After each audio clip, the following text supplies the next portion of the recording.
พยายามจะไปเกามันแหละมันเป็นน้ำมันนั่นออกเนาะมันเป็นน้ำเสื่อมออกเสื่อมถ้ามันเข่าทั้งนิ้วตรงนิ้วตีนน่ะมึงว่าแต่ละงามนะแม่นบ่เลยเต้นไปเลยตุ่มน้อยๆนะอันน้องอ่ะตุ่มระดับเด้อโดยสาธุเอ้าล้นแล้วยังไงจักบูข่อยยังบ่ได้เบิ่งจักสิแม่นหยังอยู่ในฮะข่อยก็บ่ได้แตะต้องหยังเด้อได้บ่ได้แกะบ่ได้เบิ่งหยังบ่แม่นขนาดว่าบ่ได้แกะเห็นเนาะบ่แม่นข่อยเอาใส่ไว้ซื่อๆข่อยยันขี้ฝุ่นถึกว่าดีได้จักสิมีหยังครบเห็นห่อไว้อยู่ในหั่นน่ะมันมีหยังคือเองจักข่อยก็บ่ฮู้ข่อยบ่ได้แกะเบิ่งได้แล้วก็บ่ได้แกะได้บ่บ่แกะข่อยบ่ได้แกะเพิ่นเฮ็ดมาแนวใดข่อยก็ไว้ตามนั้นแหละเชื่ออะไรเฮ้ยมีเสือนำแต่บ่ฮู้มีหยังข้างในน่ะแข็งๆข่อยว่าไปครับมันเนาะก็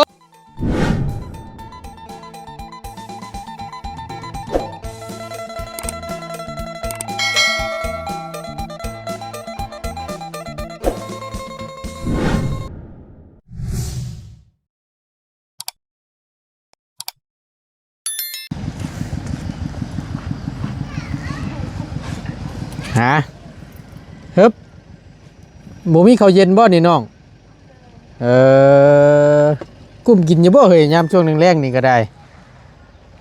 เอาพี่น้องเอ้ยโอ้ยเนาะเป็นจังได๋แน่บาดนี้เจ็บตีนป๊าเบ่งทั้งสองข้างเลยบ่น่ะเอาอุ้ยพี่น้องเอ้ยช่างเป็นแท้นี่ใช้เบิ่งหั่นน้องนั่งอยู่พุ่นก็ได้ไปจังหน่อยยันว่านั่นนั่งเนี่ยนะนั่นแหละยันว่าเจ็บสบายดีแล้วล่ะเด้อโดยใช้เบิ้งขออนุญาตนั้นได้เบิ้งแน่อยู่ใช้น่ะหลังตีนเลย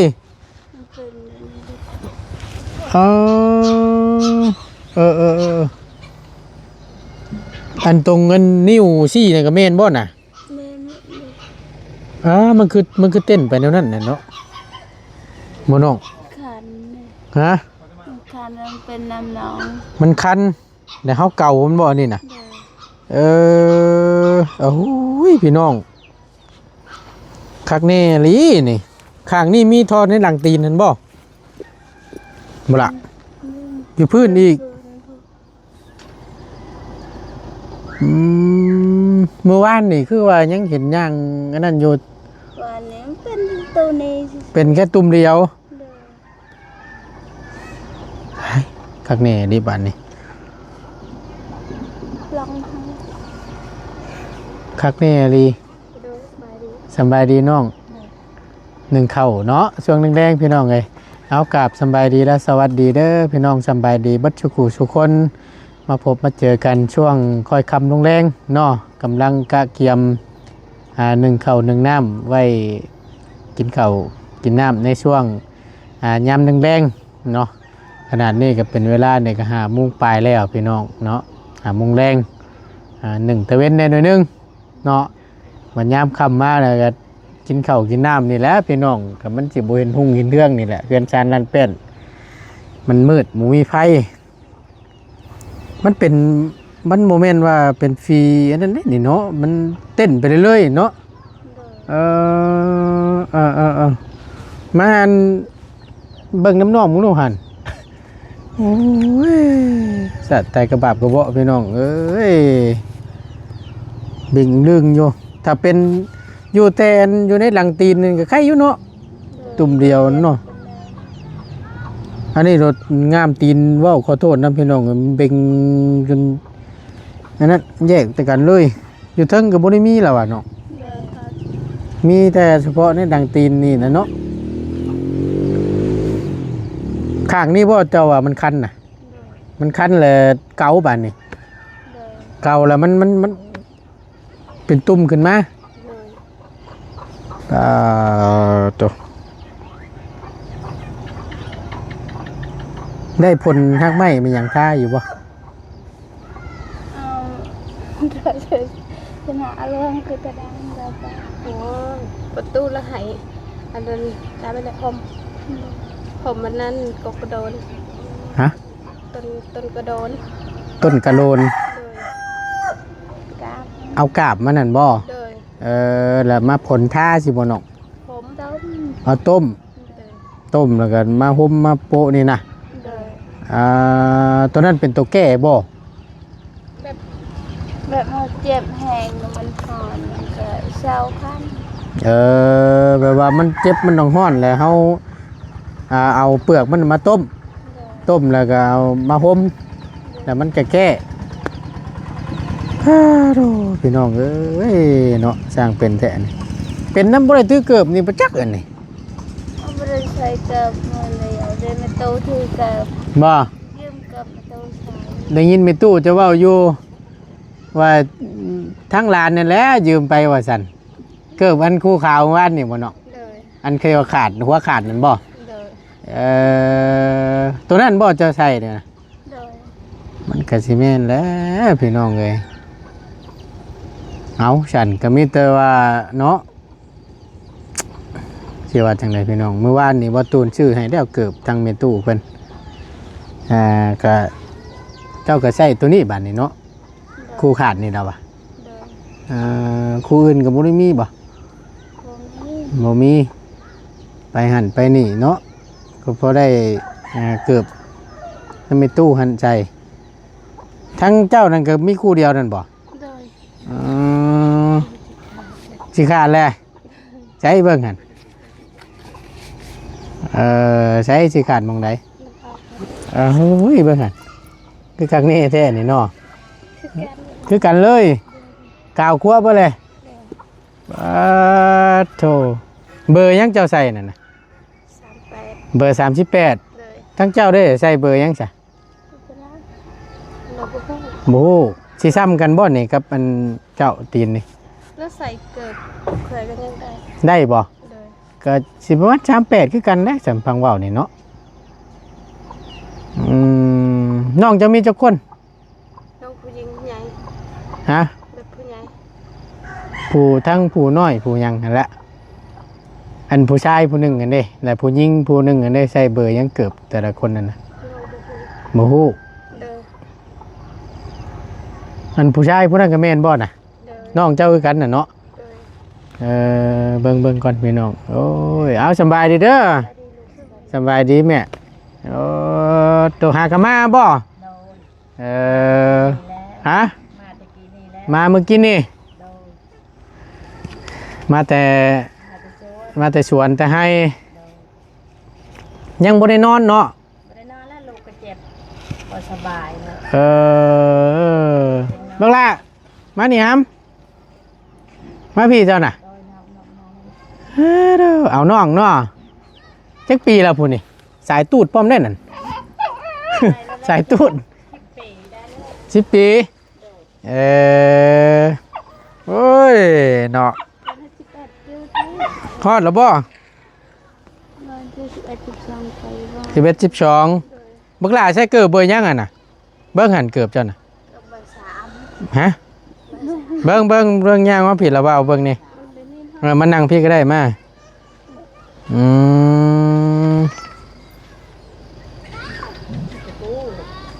เนาะแล้วอีหล่าผู้น้อยผู้หนึงกันจักอยู่ไสเนาะเพิ่นไปใช้ผู้ว่าเพิ่นเป็น ตู้มา ๆ เราโบราณก็ไปเฮ็ดให้ตู้ บ่เมื่อไรก็จักคนแหละผู้น้อยซ้ำนี่ แห่งจองสาม บ่ทางเฮาก็ยังบ่ได้เห็น ให้ได้เอื้อยอันใดลาดที่เอื้อยอันใดชงเชือแล้วน้องให้ บ่ เจตะโปอยู่ คนใดให้น่ะ ผู้ลาอันเด้ ผู้ล่า โดยเห็นผู้เอื้อยได้ เอื้อยได้ เห็นเอื้อยได้เชื่องามๆนะให้ทั้งนี้ ให้ขึ้นให้อยู่กันใครมาออกเกียง อ อะไรอยู่ เห็นเอื้อยได้ โดย เห็นเอื้อยได้สุดงาม โดยก็จะ ทั้งน้องบัดบ่ได้ติเครียดแฮง ให้ โอ้ยเนาะพี่น้องเอ้ย เด้อบัดนั้น คักแน่เลยใช้กินจี้แล้วบ่นั่นกินแล้วนุ่มนั่นพุ่นน่ะผู้น้อยน่ะกินแล้วเนาะใช้กวดนุ่มเพิ่นนั่นน่ะ โดนเปล่าไปชวนเยอะ เพิ่นดูดอยู่บ่ ดู อื ใครอยู่ซั่น ชวนแล้วลืมตายไปหมด อันนี้เฮ็ดจังไดบาดนี่ ลืมไม่ได้รอนี่อย่างเหมือนแบกใหม่อันนี้แล้วก็เลย แบกไม้มาแล้วลืมจ้อย ลืมเรียลา พอตู้เพิ่นสิบ่เก็บมาให้หลานอยู่บ่ แล้วไปเก็บเอาเหนือไปนี่ พอแห้งแน่น่ะเนาะบ่ได้ผู้เรื่องอยู่บ่ เหมือนตาจะใช้แน่แล้ว นี่ เราคิดแห้งเลยเด้ยืนเบิ่งเลยยืนเบิ่งเลย มีเหือมีแห้งแหละ ยืนไม่แห้ง นี่ใครอยู่ดอกฉันใหญ่ไว้ๆเด้อ โอ้ยพี่น้องเอ้ยสิคือพี่ได้บัตรนี่คือทั้งเจ้าแล้วบัดนี้คือป้าพี่บัดนี้แม่นแหละ เนาะเบิ่งโลดโครงหน้าน่ะทั้งแม่นี่บ่คือปานใดนี่ พี่ป้าพ่อ เนาะ เนอะ คล้ายๆได้พี่น้องจังได้บัตรเพิ่นใหญ่สิเปลี่ยนเนาะ เห็นเด้ แชร์ด้วยหรือเอาไว้ดอกเอาไว้ดอกเอาไว้ดอกนี่แหละ มียังเพิ่นอยากได้ยังอะน่ะ ขอบคุณนะ อ่า เจ้าเจ้า โอ้ยเนาะหากะมาแต่ให้แต่หน้าว่าซั่น ดาว เคยเป็นอยู่บ่น้องแบบซี่ก็ได้ น้องเคยเป็น เคยเป็น เด้อ เคยเป็นครั้งหนึงแหละ น้องเคยผู้น้อยเคยเป็นเคยบ่เคยเป็น อ๋อเจ้านี่เป็นครั้งแรกบ่นี่น่ะ โดย เป็นฟรีนี่ได้อ๋อตัวพี่น้องไอ้ทรมานแท้ๆพยายามอย่าไปเกาเพิ่นเด้อ กับเกาตลอดมันนั่นจะเจ็บแล้วเฮ็ดจังซี่ ค่อยเกาค่อยรูป โดย อย่าไปเฮ็ดเรื่อยๆให้เจ้าสังเกตเบิ่งนี่ถ้าว่าเกาแล้วมันสิเต้นไปเรื่อยๆมันสิเชยไปเรื่อยๆได้นี่น่ะอดเอานั่นแหละถ้ารูปนี่ก็ว่าแพงเพิ่นอีกเด้นี่ สร้างเป็นเนาะ ไปเรื่องจังเนาะ เอาดีได้ ลูก บ่ มาเพ่งบ่ เอารูปเพิ่นอยู่เด้บ่ยาวรูปไรอยู่ยันเพิ่นเช่าได้น่ะ ก็ เอาอีหลี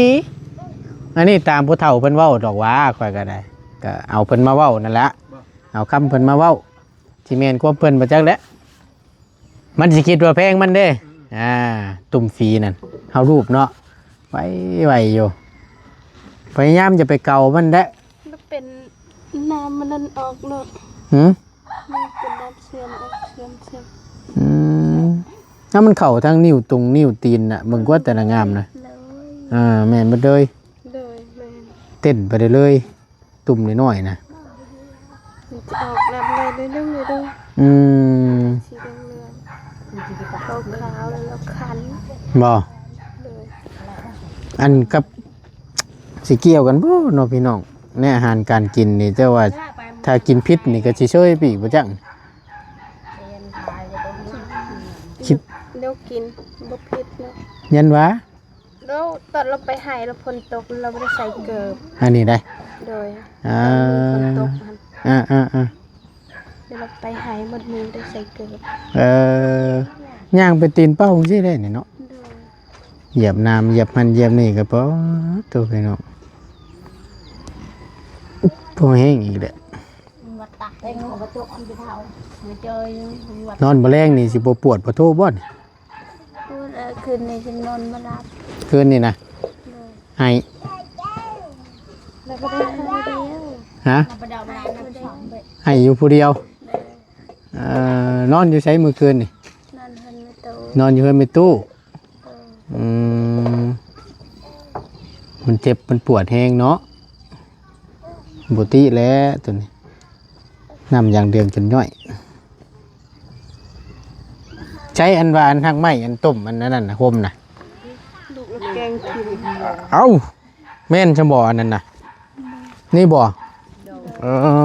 ออันนี้เป็นเปลือก กระโดน เปลือกต้นกระโลน เอามาต้มเนาะ แค่ตีนเจ็บ แก้เฉยเนาะบุเคยจักเถื่อได้บ่ตูนก็ได้ พี่น้องเลยเอาจังใดใครเศร้าไวๆเด้อเศร้าไวๆน้องเลยพยายามจะไปเกามันนั่นแหละเกามันนี่อย่ามันเต้นมันเชยไปทุกที่เนาะได้ยังกินแรงนั่นน่ะช่วงนึงแรงหมูมี มีแต่สิได้มีแหล้วทางละวาวก็ได้เนาะมาต้อนมาฝากพอได้ต้มกินยามแดงๆมาเอาน้ำไม้ก็ได้มาเอ้ยหนุ่มสายตูดเท่านี้เนาะตัดในเด้อผมมันเด้ออันนี้ก็แม่นเหรอวะอันนี้ตัวต้มแล้วบ่นี่นะเอาเดี๋ยวเอามีให้ทั้งน้องเพิ่นก่อนพอได้ต้มกินแดงพี่น้องฮ้อนแท้ๆมื้อนี้ก็เป็นอีกมื้อนึงอากาศจึงแบบว่าโอ้ยอบอ้าวแฮงพี่น้องเนาะอันน้องอ่ะต้มแล้วล่ะเด้อ ตัวลายๆเด้อ โอ้ยโดยสาธุเป็นอะไรแน่อันชาติเครื่องใช้เครื่องซอย ใส่เด้อ ใช่แล้วบ่ เด้อ ใครดอกมีทั้งถ้วยทั้งบ่วงครบเลยพี่น้องในเซตนั่นเนาะก็ถือว่านี่แหละชาติมันยังก็ไปปู3พื้นเลยไปปูนอนเนาะดีใจน้ำละลายพี่น้องเลยก็ต้องขอบคุญขอบคุณทางพ่อกับแม่เพื่อนในลายที่มองเห็นทางครอบครัวของน้องพรเนาะที่นี่แหละชดชอยมาปุ่นเราขึ้นไว้อยู่เทิงประเทศเราก็ได้เนาะไว้อยู่ลมเดี๋ยวมันสิเปียกเนาะ และแบ่งกันเนาะน้องเจ้าทั้งเบิดมีจักคนกว่า1ผู้ชายนี่แม่นบ่ เด้อ ชองมาแม่น ผู้ชายคนหนึง อีกผู้ชายอีก เด้อ ช้ำนี่บ่ ใหญ่กว่านี้ ใหญ่กว่านี้อีก เด้อ คนได้ดีบาทนี่ ตอนนั้นแต่ทางเบาเตียงเราจะถ่ายให้ได้ บ่ เด้อ แต่ถ้าง่ายนี่พ่อเห็นอยู่บ่อีกผู้หนึงน่ะยังบ่เคยเห็น เด้อถ้าเราบ่ขออยู่เพื่อน แต่ว่าอันบางคำนี่ลองมาจากบางคำนี่แม่นอีนางน้อยผู้หนึงนั่นเนาะ เด้อ อันที่ว่ามันเป็นนั่นเนาะ เด้อ แล้วลองจากหันอีกได้ซะ ยังมีน้องผู้ชายคนหนึง มีน้องผู้ชายผู้หนึงอีก เด้อ ปาโตจักอยู่ใช้บาทนี่อันนั้นบ่น่ะ เด้อ อันน้องอันน้องอันอีหลานี่แม่นเป็นผู้ชาย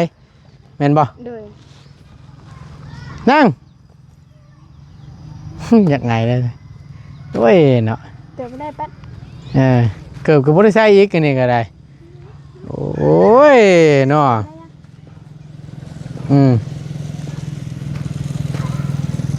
จักสิเฮ็ดจังไดบาทนี่พี่น้อง บายดีฮะ สำบายดี มาแต่ไส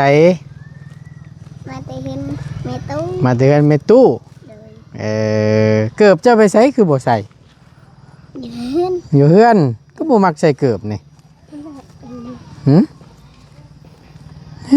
เจ้าน่ะก็เหยียบน้ำนั่นน่ะ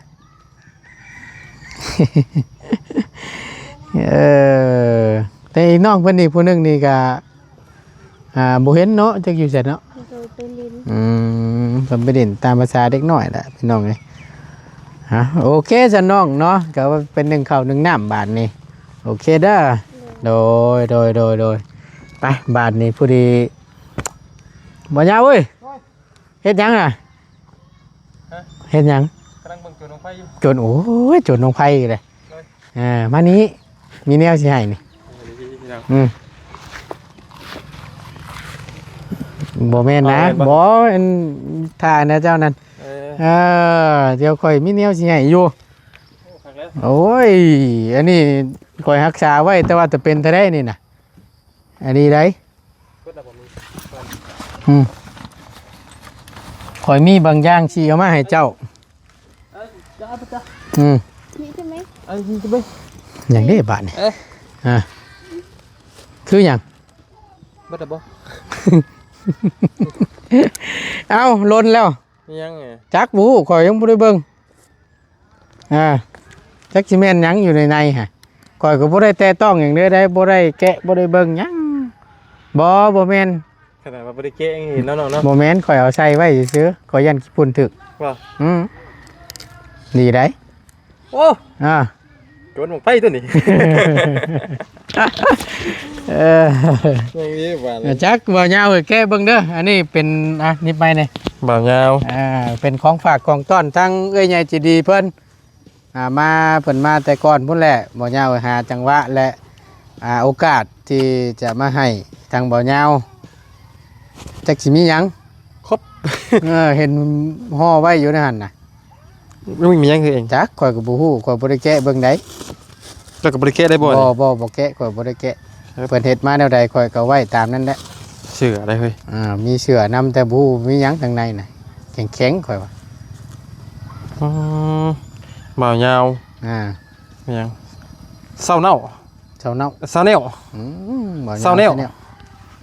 ขออนุญาตเลยพี่น้อง โดย บ่าวยาวเศร้าเป็นบ่ ก็สิบ่ยาวซะแนวหั่นแหละ เศร้าเน่าเป็นเศร้าแนว โดย เอ้า มันยอด โกยังนี่ คักแต่เฮ้ยน่ะ ยังนี่เฮ้ย แซ่บานนี่ เฮ้ย เอาเปิดก็บ่เป็น อืม แล้วข่อยว่าบ่ได้ใส่ดอก ซื้อมาน้ำหอมเฮ้ย ลองดูเฮ้ย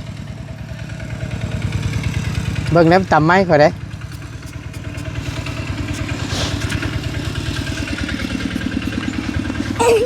เบิ่งอีกแล้ว มาลองดู ง่ายแค่ขึ้นง่ายแค่ขึ้นง่ายขึ้นง่ายขึ้นเฮียนะ เงื้อแขน รับเงินแคท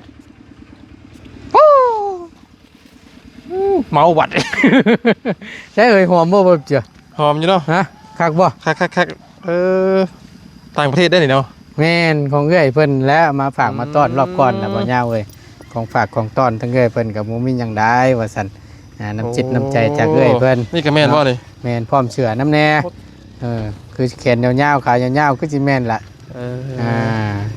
ใช้ได้บ่นี่ ใช่แล้วแหละสิเป็นหยังพอดีอยู่บ่ลองมึงดูมาพี่มา ถือได้ไหม อืม เด้อ จุดลงไฟดีแล้วบานนี่ค่อยว่า ชวนลงไฟตัวนั้นดิ จุดลงไฟแล้วค่อยเบิ่งคักแล้วหาเวลาอยู่พี่น้องก็บ่ยาวก็ลงใต้น้ำแน่ช่วงนั้นน่ะเอ้ยเพิ่นก็มาให้แต่ล้นแล้วล่ะ โอ้เสือราคาเพลงนี่พี่น้องเนาะ โอ้ยคือที่เฮ้ยนี่ กี่มักเป็นอย่างนี้เสืออะไร โอ้ลายตะกะโลนี่ โอ้ไม่ค่อยช้าครับบ่ สิใช้ลมบ่ดิ โอ้ลมอยู่ ลมอยู่บ่ แต่ว่าย่าบ่คือว่า คนบ้านเดียวกันแก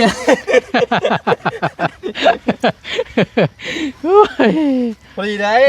เหมาะเลยหน่อยเนาะ ตลกกับเจ้าอยู่บ่ตลกอยู่บ่ล่ะชื่ออยู่ ตั้งน้องพรยังบู้เลยว่าซั่นโอ้ บอกเขาถ่ายอยู่เด้อเฮ้ยเนาะ